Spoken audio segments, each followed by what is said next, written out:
नमस्कार बच्चों, मैं doctor Jitendra Kumar Marothia, associate professor इतिहास विभाग, सम्राट पृथ्वीराज चौहान राजकीय महाविद्यालय अजमेर। बच्चों, हम बात कर रहे थे गांधी का भारत की वापसी।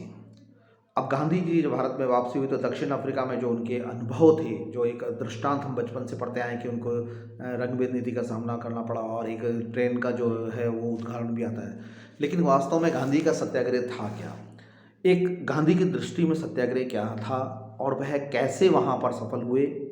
एक सत्याग्रही असहयोग और बहिष्कार के सिद्धांत पर काम करना पड़ता है, उनका ये मानना था। एक सत्याग्रह का विचार कभी ये नहीं कहता कि करता कि गलत क्या है, वह सदैव स्वयं के सत्य, अहिंसक और निडर मामले पर रहता है। एक सत्याग्रही को बुराई के सामने कभी भी सिर झुकाना नहीं चाहिए।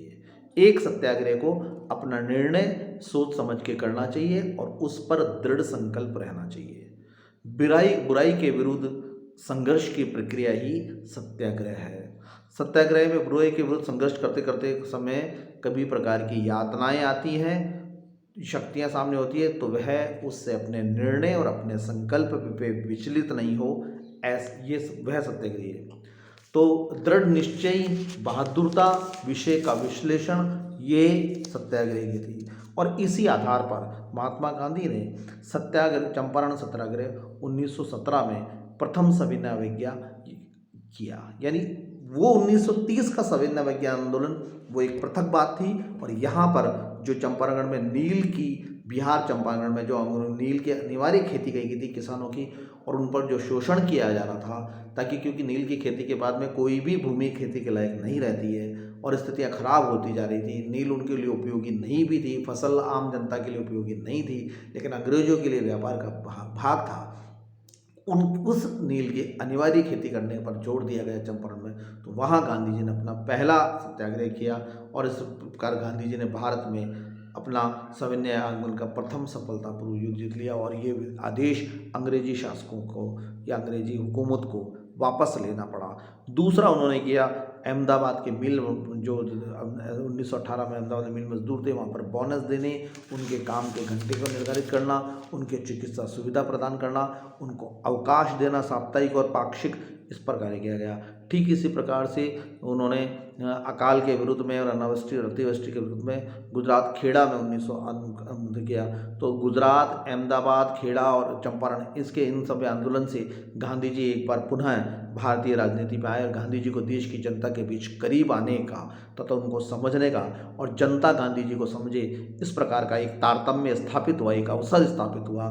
और गांधी जी ने भी इस अवसर पर पूरा का पूरा अपना अनुभव, अपना जो संकल्पी कार्यक्रम है वो जनता के सामने रखना प्रस्तुत कर दिया। ये वह समय है मित्रों जब प्रथम विश्व युद्ध समाप्ति पर है। नवंबर 1918 में प्रथम विश्व समाप्त हो गया और हम देखते हैं कि 1919 में पेरिस शांति सम्मेलन हुआ, जहाँ बदले की भावनाओं से काम किया गया और वर्साई की संधि स्थापित हुई और विश्व एक बार पुनः मौन तनाव में स्थापित हो गया। ये वह समय है जब भारत को आश्वासन दिया जाता है कि आप प्रथम विश्व युद्ध में हमारा साथ दीजिए, और विश्व युद्ध की सफलता ब्रिटेन के खाते में जाती है, उसमें जाती है गोद में जाती है और उससे नानुकुर करने लग जाते हैं। यह वह समय है जब भारत में उदारवाद और उग्रवाद दोनों ही गर्मपति नरपतियों के धीरे धीरे धीरे जो एक तरीके से पूर्णता को प्राप्त करते जा रहे थे। राष्ट्रीय कांग्रेस और राष्ट्रीय आंदोलन एक शून्य काल प्रतीत हो रहा था। यह वह समय है जब भारत को आज़ादी की बात करने के स्थान पर 1919 में द्वैत शासन का एक अधिनियम, मॉन्टेग्यू चेम्सफोर्ड अधिनियम प्रस्तुत कर दिया जाता है और भारत एक बार पुनः संवैधानिक सुधारों की जाल में जकड़ा जाता है। ऐसे में महात्मा गांधी भारत के लिए राष्ट्रीय आंदोलन कर रहे हैं। एक विचित्र स्थिति में एक विचित्र व्यक्ति सामने आता है और नेतृत्व प्रदान करता है।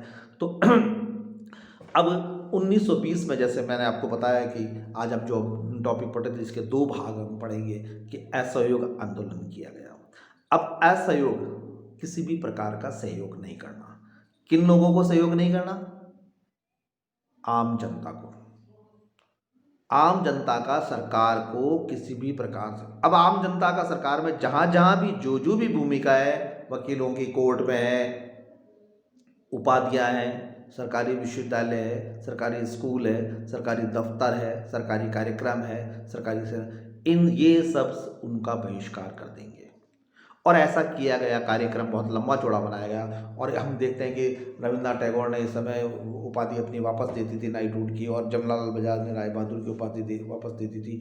और पूरे भारत में वकीलों ने अपने ग्राम पंचायतों में ग्रामीण स्तर पर कर लिया था। सरकारी अदालतों का, आविष्कारों का, सम्मान समारोह का, पुरस्कारों का, इन सब का हो गया। और एक जोरदार आंदोलन गांधी के नेतृत्व में सामने आया। लेकिन पृष्ठभूमि पढ़नी पड़ेगी कि इस आंदोलन के तात्कालिक कारण क्या थे और गांधी जी ने उसको उस दिशा में किस प्रकार मोड़ा। तो 5 कारण हमारे सामने आते हैं। प्रथम विश्व युद्ध से निराशा, रॉलेट एक्ट, जलियांवाला बाग, खिलाफत आंदोलन और गांधी का अपना नेतृत्व करने की भावना, गांधी का अपना कार्यक्रम।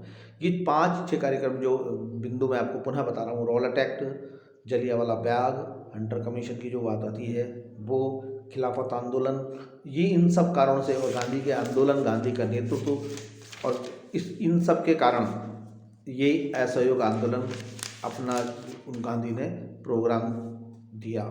अब हम इन कारणों के बारे में विस्तार से अगले अध्याय में पढ़ेंगे। लेकिन असहयोग आंदोलन में मैंने आपको बताया कि पूर्णतः जनता ने किया गया। और फरवरी 1922 में जब ये पराकाष्ठा पे था तो गोरखपुर में के पास में चौरी चौरा में थाना जला दिया गया। हाँ, यहाँ एक बात ध्यान रखना है कि असहयोग आंदोलन गांधी जी का पूर्ण सत्याग्रह से संबंधित आंदोलन था। उन्होंने स्पष्ट कह दिया था कि इसमें किसी प्रकार का हिंसा का कोई भूमिका नहीं है, हिंसा किसी भी प्रकार से स्थापित नहीं होगी। अतः अब वह जैसे ही इस कार्यक्रम में, इस असहयोग आंदोलन के अभियान में हिंसा हुई, गांधी जी ने वापस आंदोलन ले लिया। यद्यपि कई बड़े बड़े दिग्गज नेता, यहाँ तक कि सुभाष चंद्र बोस भी नाराज हुए, लेकिन गांधी जी की अपनी नीति थी और उस नीति पे वे चलना चाहते थे। वे जानते थे कि ब्रिटेन हुकूमत को जर्मनी नहीं मात कर सका तो हम किस प्रकार मात करेंगे। इसलिए उन्होंने संभवतः ये प्रयोग किया और वह उनका सफल भी रहा। असहयोग आंदोलन के कारणों का और उनके परिणामों का हम अगले अध्याय में अध्ययन करेंगे। धन्यवाद।